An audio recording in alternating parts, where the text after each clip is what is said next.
गुजरातच्या राजकोटमधल्या गेम झोनमध्ये लागलेल्या आगीमध्ये 12 मुलांसह 32 जणांचा होरपळून मृत्यू झालाय। 10 पेक्षा अधिक जणांना वाचवलं गेलंय, तर आगीच्या ठिकाणी काही जण अडकल्याची शक्यता आहे। आगीमध्ये हा गेम झोन जळून खाक झालाय।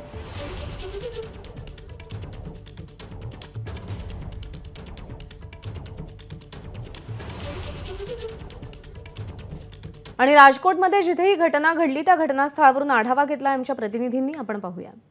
शनिवारी संध्याकाळी गुजरातच्या राजकोटच्या टीआरपी गेम झोन मध्ये आग लागली आणि या आगीत 28 लोकांची मृत्यू झाली। मी सध्या त्याच ठिकाणी आहे। आपण पाहू शकता की कशा पद्धतीने हा जो स्ट्रक्चर होता पूर्णपणे जळालेला आहे आणि जेसीबीने फायर ब्रिगेडची जी टीम आहे ती जे डेब्रिज आहे आणि जळालेला जो पोर्शन आहे त्याला काढण्याचा प्रयत्न करत आहे आणि असाही शोधला जात आहे, असाही विचार केला जात आहे की जर कोणी त्यात अडकला असेल किंवा कोणाचा शव असेल तर त्याला तिथून बाहेर काढावे।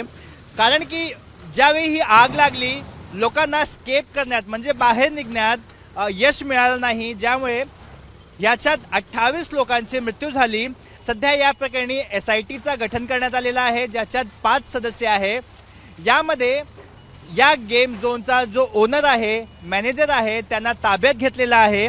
पोलीस याची चौकशी करत आहे, कारण की हा जो जळालेला पोर्शन आपल्याला दिसत आहे हा पोर्शन जेव्हापासून उभारण्यात आलेला आहे या पोर्शनला फायरची एनओसी नव्हती आणि एवढ्या असल्यावरही देखील कुठल्याही सरकारी यंत्रणाचा लक्ष इथे का गेला नाही आणि यांच्यावर कारवाई का झाली नाही।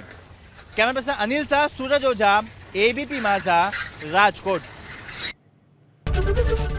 एबीपी माझा, उघडा डोळे बघा नीट।